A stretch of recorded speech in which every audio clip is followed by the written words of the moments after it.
Hey, Carolyn. Yeah. Okay. Okay. Oh, we're now live. Yeah. Good. You good to go? Okay. Yeah. So, hi everyone. Welcome to Carolyn's Corner. This week we are going to be talking about veterans issues. Of course, this weekend and yesterday we remembered those who have given their lives for this country on Memorial Day. And, we thought it was an appropriate occasion to now think about, our veterans and those who've served this country and, the services they need, what we provide them, what we give back to them in return for their, very significant service to this country. As I campaign, one of the big issues I hear about from veterans are difficulties with paperwork, getting into the VA system. I hear from veterans about issues with job training and, finding jobs when they come back from having spent years in the service. And last of all, one of the issues we hear a lot about, of course, is mental health issues and making sure that our veterans are receiving the services they need in that area. And I know that for many people, there's some stigma around that, and really making sure that we reach out to veterans and that they have the support that they need.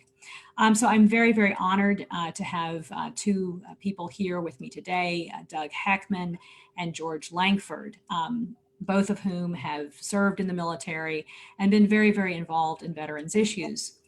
So without too much ado, I'm going to turn it first over to Doug Heckman. And Doug actually ran for the 7th Congressional District a few years ago. But he is a graduate from West Point, served in the U.S. Army, was a colonel, served in Afghanistan and Iraq. He has received the Legion of Merit and 3 Bronze Stars. Since he has left the service, he's worked for various consulting firms, but has been very, very involved in various veterans nonprofits. And so we're very pleased to have him. We also have George Langford. He served in the Army, served in Vietnam as a Vietnam veteran. And when he came back, he has really dedicated his life to veterans issues and veterans services. He was director of veterans programs for the Georgia Department of Labor, director of claims and appeals for the Georgia Department of Veterans Services. And so he's just been very, very involved on the service side in veterans issues. So I'm thrilled to have you guys here today. And to kick it off, I thought I'd turn to Doug and just, have you talk about what the issues are you see right now for veterans and some of the people that you interact with in the organizations that you work with. Carolyn, I'd like to start out by saying I appreciate the opportunity to be here talking with you. I appreciate your interest in veterans issues. Often Democrats are kind of tarred with not as much interest in veterans issues as Republicans, and I think that's exactly wrong. I'm a proud Democrat, and I have 30 years of combined service, active, and reserve. So I'm very confident that Carolyn will, when she is elected in November, surround herself on veterans issues with people in the know and be able to handle it that way. From a macro standpoint, we've been at war now for 19 years, since 9/11, and it doesn't seem like it with the pandemic and COVID dominating the headlines, but over 19 years we've had continuous wars in Afghanistan and in Iraq and Syria, and we continue to have many thousands of service members deployed overseas, and over time they continue to get out of the military and integrate back into society. And even though we don't have a military base in Georgia 7, we still have close to 1 million people, and we have our fair share of veterans and our fair share of returning veterans from the wars that ask for help in wading through a lot of the issues. The issues are divided up into healthcare, employment, education, things like that. And any congressperson has a constituent service office that helps out in some of these issues, as well as many other organizations within the district that can help out too. I just want to put a plug in before I hand it over here to George in Gwinnett County, which is a large portion of the district, and certainly we have Forsyth, but has a veteran center that is probably about 5 years old, based in Lawrenceville, and they have an employment office there with phones and computers. The DAV helps out with claim services, so we have some capability outside the political realm of solving veterans' problems and issues. So that's a great resource that if you don't know about it, we can help you get in touch with them. So with that, I'm going to hand it over to George. Okay. Thank you, sir. Let the colonel go first, and then the poor little enlisted man comes up. No, that's fine. You did a great job, and I appreciate your service, Doug. Thank you. And also having the gumption to run for Congress. That's what it takes. And Carolyn she's eat up with it. She has gumption going big time, and I'm proud of her. And in the veterans business, the word that matters is advocate. And I can also tell you that Carolyn is an advocate. She's hardcore on the issue. She's strong on veterans issues, and I'm really confident she would do a tremendous job helping veterans. It's based on her background and medical issues that she's dealt with in her family, a variety of reasons, but she's prepared. Now, I want to talk briefly, which is hard for me to do, about a burning issue now. The reason I said burning issue because it's about the burn pits. And that is actually quite a big deal. The veterans of Iraq and Afghanistan, and there's tens of thousands and maybe 100,000 or so, that have been harmed very much by these incendiary fires in Iraq and Afghanistan, where they burned everything. I mean, they burned everything. They burned paper, they burned plastic, they burned metal, they burned SARS, they burned mustard gas. Hey, George, I was a recipient of a lot of those fumes, so I know exactly what you're talking about. Well, and I knew I was going to mention that you probably would understand that better than I. Absolutely. But many veterans do. These guys are not being heard or understood. But when you factor in the pandemic, a lot of the issues relative to the burn pits are breathing, lung-oriented, respiratory, and even cancer. When you factor in the pandemic and the burn pit issue, we have a major problem that isn't being looked at. And I would like for you to think about that. And the reason I want to mention it is because, and it's going to be a very big deal because Vice President Biden's son, Joe believes that he died as a result of those burn pit fires. And he just said that not long ago. So, and he believes that those are disabilities that are a result of those burn pit fires. And he thinks that's what killed his son. So what we're going to see is activity in a big way and probably win the issue. So, but I just wanted to point it out, the pandemic plus the breathing problems associated with these burn pits is crucial. And with Biden pushing it, I can see good things happening. So I want to mention that. I want to mention something about the district. It's a big district, although it looks compact. It goes all the way to the foothills and down to, I don't know, Loganville or Snellville, right on the border of those places.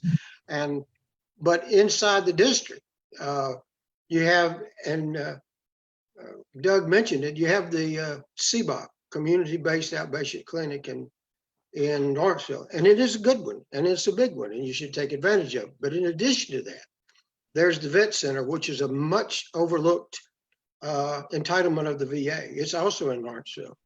And the reason the Vet Center is crucial right now is because they serve the entire family. If you have a combat veteran who's dealing with stress issues, if they're dealing with family-oriented issues, the entire family is treated. It's a big deal. And it's a little known, and it's not mentioned enough. But that's the way the VA is. They're sort of in a different stovepipe than benefits, claims and benefits, and even healthcare. They're in a different stovepipe, but crucial, important, and needs to be mentioned. And it's quite a big deal to have one in your district. Yeah. And the other thing in the district, Vision 7 is in Duluth. The headquarters for all the medical care in South Carolina, Georgia, and Alabama is in Duluth, Georgia. The director there is in charge of 8 hospitals and all the CBOCs and all the vet centers. He has the responsibility for all of that. And he's in Duluth, Georgia. You would be his congresswoman. You go to him and say, I'm your congresswoman. Let's get this done. that is a unique opportunity for you right there in Duluth, Georgia. So I wanted to mention this vet center, the CBOC, and Division 7 headquarters in Duluth, Georgia. So, George, I learned something listening to you today, so I appreciate it. Okay. I didn't know that about Duluth. Yeah. That is good to know. That is good to know, because certainly the services, right, to veterans is something I'm very committed to, and in that, yes, a congressional office really plays a significant role in that kind of advocacy for veterans. And so on that, on that note, I mean, the question I often get is, I just last year was talking to a young woman who had served in Iraq, and she came back and she spent 2 years going through paperwork to prove that she needed help, to prove that she should be able to access veterans benefits. And I wonder, I mean, this is an issue that's been going on for a long, long time. What is your take on that? What has caused this delay and holdup? And, is it getting better? I know there's been a lot of legislation that's been passed to try to straighten out some of those issues. Well, most of the time the VA gets blamed for it, and they deserve their own share. But typically the veteran doesn't do everything they need to do in terms of getting the claim completed accurately, completely. The chance of being successful is much, much greater if you're assisted by a veteran service organization like the VFW, the American Legion, DAV. When you have them do your work for you, they're going to take care of business way better than you do. It's kind of like, you go into court and you're not a lawyer and you try to represent yourself. It's identical situation.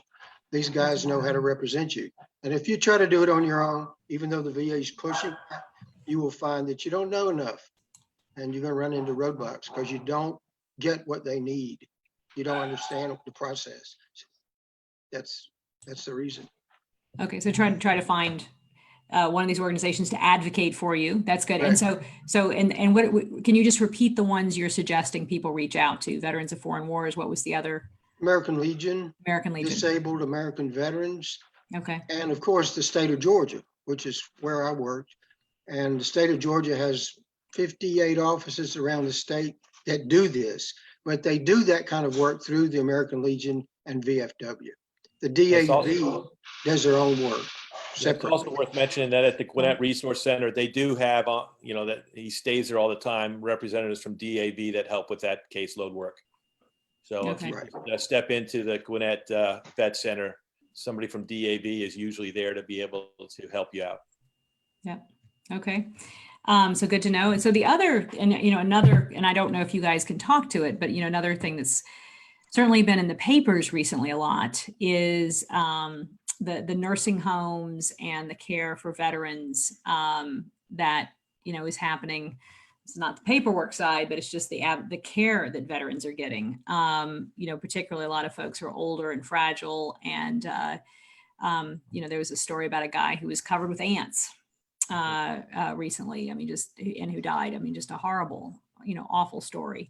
What needs to be done on that front in order to improve the quality of care? And I have to say, on the other hand, I do talk to a lot of veterans who are like, once I'm in the VA system, the veterans healthcare is great. Once I got in, it's wonderful. So I've heard a lot of positive stories as well, but there's also some of these horror stories. Yeah, and let me make a comment on that. I spent extensive time in the VA healthcare system, having prostate cancer treated in 43 straight days of radiation, et cetera. My experience has been tremendously good. Yeah. Now, I'm sure there are horror stories, just like there are in the civilian sector, that have to be treated, and that would be a job for the constituent services of a congressperson's office. But George, what do you have to say about that? Well, I think people don't realize that at the VA healthcare, you start with the sickest and poorest. Mm-hmm. So you're working with the sickest and poorest, and then when you go to the nursing home, you're going to the sickest and poorest of the sickest and poorest. So you're dealing with a clientele very difficult to treat. So many obstacles. It's very hard, and I'm not using that as an excuse. It's just that it's hard, and those folks are sick and needy, extremely needy. And there's so many things where they're not able to take care of them, like the folks that have Alzheimer's. They really can't take care of those guys, and they will give them a low priority even though they will tell you they're not. They will give them a low priority because they can't deal with them. So you have, and the mental health issues, which we did. Let me just go ahead and mention that since you asked for it, Carolyn. The VA does the best they can in trying to get mental health professionals. But for example, I talked to this young lady coming out of the Navy, and she was a psychiatrist, and I was trying to talk to her about joining the VA. And she said in her heart she would like to, but in the civilian sector, she can make about 30,000 a year more. So she wasn't going to give it a shot. So I think, that's part of it. That's part of it. And, and everybody needs mental health people. We need more. We're going to need so many more mental health people as a result of this pandemic. It's almost unimaginable the need that's necessary. So it's an insurmountable problem. Yeah, and that's a good point, Finances and George. need. George, I think the VA, my impression talking to people, is that the VA is very, very aware of what is needed, just a matter of making it happen. And it's, I can remember coming back from Iraq, one of my tours, and the line outside the psychiatrist's office being, stretching around the building a couple times, kind of a thing. And there's a never-ending need for healthcare and especially mental health care professionals. That continues to this day. I think they've mitigated a lot of it, but it's still there, and it'll continue to be a challenge. Yeah. So we are getting some questions, which is great. But yeah, the mental health issues. I had a good friend of mine, her brother, killed himself when he come back, and I just was devastated by that. And I just, I don't know what we can do to, that it sounds like people are coming in with need, and that need isn't being met, but much less reaching out to people who, are not going to ask for help in the first place. And so that was, how do we, do you have any thoughts on ways that we might reach out to people? Well, one other resource that we have is at that Veterans Center that we were talking about in Lawrenceville, serving Gwinnett County. They have an 800 hotline that's always manned by people for people that are thinking of suicide or other issues. And they're trained professionals that know how to kind of get them the right resources to try to help them out. But it continues to be an issue and a problem. And I think everybody's very aware of it, and it's just a matter of getting the word out there more all the time and saving as many lives as possible. Yeah. That may just be getting the word out too, that some of these resources are available that people may not know about. Yeah. Good point. So one question here is that I'm hearing that veterans with TBI, I assume that's traumatic brain injury, have to prove that they got a head injury during their service. And so many don't get the help they need. Is this the case? Yes. You have to have a nexus letter. You have to have a letter that shows what happened to you in service, and then a doctor has to back it up effectively by saying, yeah, I looked at his medical records and he had a traumatic brain injury, and this is the status now, this is the residual problem, and then the VA can move along on it. Yes, it is a problem. And additionally, the reason there's a problem, the VA gets confused with PTSD and TBI. They have a hard time differentiating between the two. And I will tell you, it is hard to differentiate sometimes. So there's a variety of reasons, but TBIs there's so many more than people know. Right. And George, I would expand on what you said in that anytime that you want benefits from our government, you typically have to prove that there's a need that is service connected and all those type of things. Yeah, that's correct. I think the other thing, I know a lot of new research that's shown that what we thought was PTSD is TBI, and that there is a lot more interconnection there than people realized. So another interesting challenge, I'm sure. So another question is, it says it's not fair that a sick veteran should have to find an advocate for the massive paperwork. Basically, there's a lot here in this question, but how do we cut down the paperwork? How do we streamline the services? How do we make that go better? I know we did have some advice earlier from George about different groups that you could reach out to. But do you have any thoughts on the paperwork itself? Yeah, George, can I start out on this in that I went through the process without an advocate?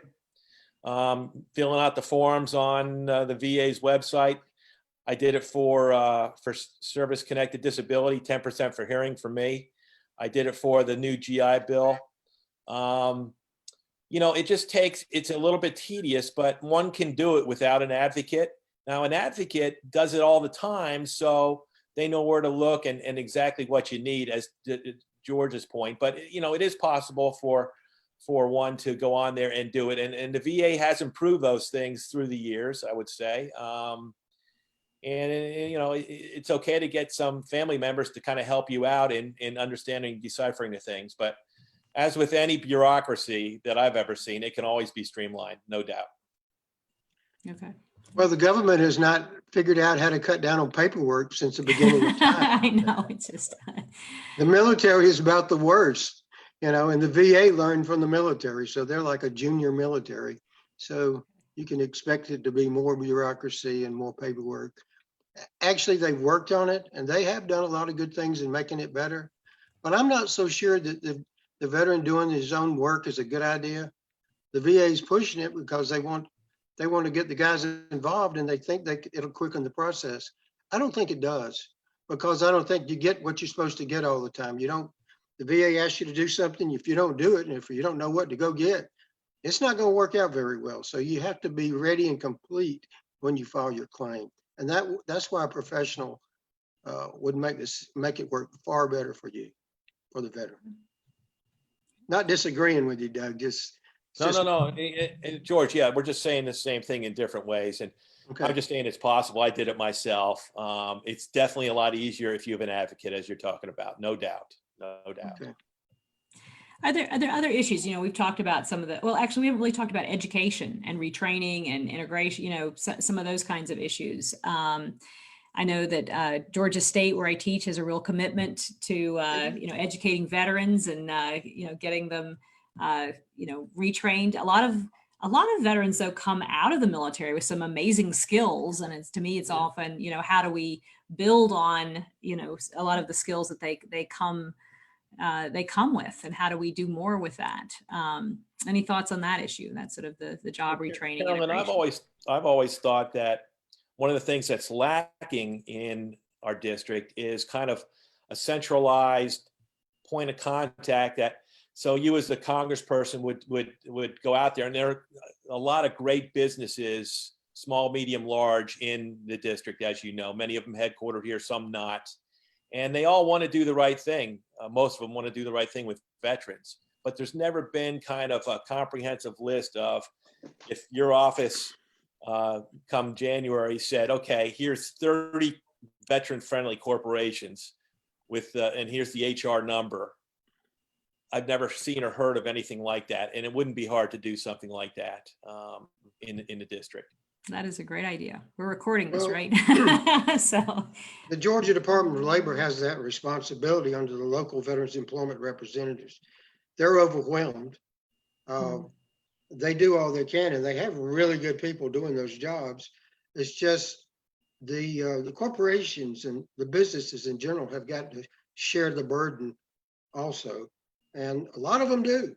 And there's too much on those guys at the Labor Department level trying to do that job. I would say Lawrenceville probably has 2 people probably to do that. And you think about that and you wonder why they have a hard time. They're overwhelmed. I assure you, they are overwhelmed. But they're really smart and good people that do that job. Okay. The other thing I said, we call them LVERs. That's local Veterans Employment Representatives. The other thing I'd say tangential is on talking the educational front. We've got Gwinnett Tech and we've got Georgia Gwinnett in the district, and they are both very veteran friendly in going to school there, and potentially some career/placement offices within those universities. Yeah, I have to say some of my best students have been veterans, and so for employers out there looking for someone who's good, who's responsible, who follows through, which to me are some of the best qualities that you can possibly get. A lot of the folks coming out of the military are just excellent. Well, the new GI Bill is great. Okay. I worked on that for 6 years. I'm really proud of the effort that the Veterans Organization, I know the VFW that I was working with back then, they did a heck of a job. I mean, they grabbed on and didn't let go, and we got it. And it's wonderful. It's a fantastic bit of legislation. I'm really proud of it. And I think the veterans know about it. I know that the more you tell them about it, the better off they are. And a congressional person would have that responsibility too. Okay. Out there. And I would just add on to what George said, in that I've used the GI Bill with family members and the new GI Bill. It's a tremendous benefit. It tremendous. is.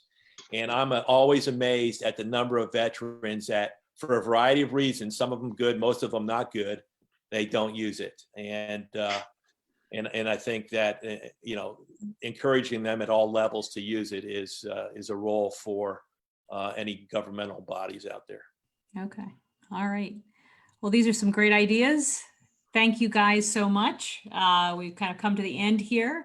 Thank you all so much for your service, both in the military and in the community. Just greatly appreciated.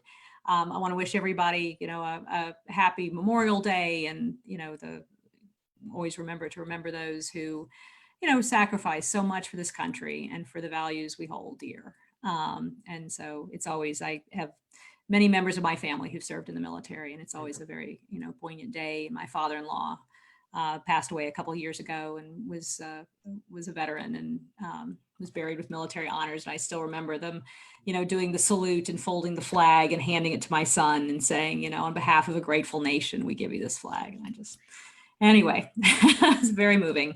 Thank you guys so much. Next week, we're going to come back Tuesday at 6 o'clock. We're 2 weeks out from the primary on June 9th. And so we are going to talk about voting next week. Thanks for tuning in, and tune in next week.